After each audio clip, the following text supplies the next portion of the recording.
আমাদের মুর্শিদাবাদের সদর শহর বহরমপুর। আর এই বহরমপুরের বিজেপি বিধায়ক তিনি ভোটে জেতার পর মাঠে নেমে যেভাবে তিনি সরব হয়েছিলেন, তার কাজ দেখে অনেকে বাহবা দিয়েছিলেন। তার কারণ তিনি হসপিটালে ঢুকে দুর্নীতির বিরুদ্ধে কথা বলেছিলেন, হসপিটালে ঢুকে তিনি দালাল চক্রের বিরুদ্ধে কথা বলেছিলেন। এছাড়া সাধারণ মানুষ যেন সুচিকিৎসা পায় সে বিষয়ে তিনি সরব হয়েছিলেন। যে সমস্ত হসপিটাল বন্ধ হয়ে পড়ে রয়েছে সেগুলোকে রিওপেন করার জন্য তিনি সরব হয়েছিলেন। তার এই কাজ দেখে অনেকে যেমন হাততালি দিয়েছিলেন, অনেকে প্রশংসাও করেছেন, ব্যক্তিগতভাবে আমিও। অনেকে তার এই কাজ দেখে ভেবেছেন বা ভেবেছিলেন যে এবার হয়তো দুর্নীতির মূলটা উপড়ে ফেলবেন, এবার হয়তো স্বাস্থ্য জগতের সঙ্গে যুক্ত দালাল চক্রের মূলটা উপড়ে ফেলবেন, এবার হয়তো যারা উন্নয়নে বাধা হয়ে দাঁড়িয়েছে তাদের মূলটা উপড়ে ফেলবেন। কিন্তু হঠাৎ করে দেখা যাচ্ছে বিধায়ক মহাশয় তিনি তার রাস্তা পরিবর্তন করে হঠাৎ করে বহরমপুর পৌরসভার মধ্যে ঢুকে বিশ্ব বাংলা লোগোর মূলটাই উপড়ে ফেলেছেন।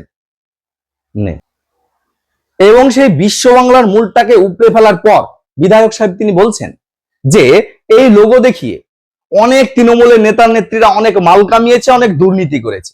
আর তো দরকার নেই বিশ্ব বাংলার লোগো, এই লোগো খাটিয়ে সারা পশ্চিমবঙ্গ থেকে যে মাল তুলেছে তৃণমূল, তার পরিণতি আজকে এরকম ভাবেই বিশ্ববাংলা। এবং এই বিশ্ব বাংলার মূলটা উপড়ে ফেলার পর বিজেপি বিধায়ক তিনি বলছেন যে এই লোগো দেখিয়ে অনেকে অনেক মাল কামিয়েছে, তৃণমূলের অনেক নেতা নেত্রীরা অনেক দুর্নীতি করেছে, তাই বলছে। কিন্তু প্রশ্ন হলো সেই লোগো তো আর দুর্নীতি করেনি, সেই লোগো দেখিয়ে যারা দুর্নীতি করেছে তাদের মূলটা কি উপড়ে ফেলতে পেরেছেন বা পারবেন? এই প্রশ্ন কিন্তু থাকবে। এছাড়া তিনি এই বিশ্ব বাংলার লোগোটা উপড়ে ফেলার পর আমি ভেবেছিলাম হয়তো সেখানে সাধারণ মানুষের চলাফেরা অসুবিধা হচ্ছে, সেখানে হয়তো খেলাধুলার অসুবিধা হচ্ছে, তাই হয়তো মূলটা উপড়ে ফেললেন। কিন্তু না, পরবর্তী সময়ে শুনছি যে সেখানে অটল বিহারী বাজপেয়ীর মূর্তি বসানো হবে। আজকে বিশ্ব বাংলার লোগোকে এখানে আমরা কুপঘাত করে দিলাম। আগামী দিনে এখানে আমাদের সদ্য প্রাক্তন প্রধানমন্ত্রী অটল বিহারী বাজপেয়ীর মূর্তি আমরা বসাবো।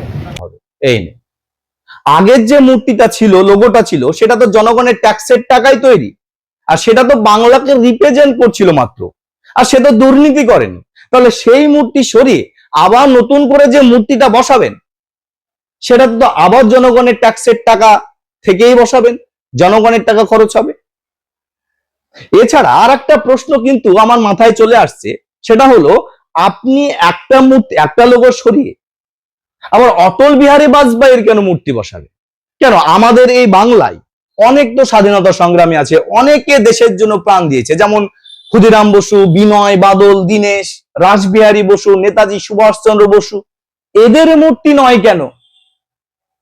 এরা তো বাংলার স্বাধীনতা সংগ্রামী, এরা তো বাংলাকে রিপ্রেজেন্ট করবে, কিন্তু এদের মূর্তি নয় কেন? ঠিক আছে, তর্কের খাতিরে মেনে নিলাম এটা বহরমপুর, তাই বহরমপুরের সঙ্গে তাদের কোনো সম্পর্ক নেই, তাই তিনি তাদের মূর্তি বসাবেন না। কিন্তু এই বহরমপুরের কৃষ্ণনাথ কলেজের হোস্টেলে একসময় মাস্টারদা সূর্য সেন থাকতেন এবং সেখান থেকে তিনি ইংরেজদের বিরুদ্ধে লড়াই করেছেন, দেশের হয়ে লড়াই করেছেন। সেই মাস্টারদা সূর্য সেনের মূর্তি নয় কেন এখানে? এই প্রশ্ন কিন্তু থাকবে। না, শুধুমাত্র রাজনৈতিক প্রতিহিংসায় ব্যস্ত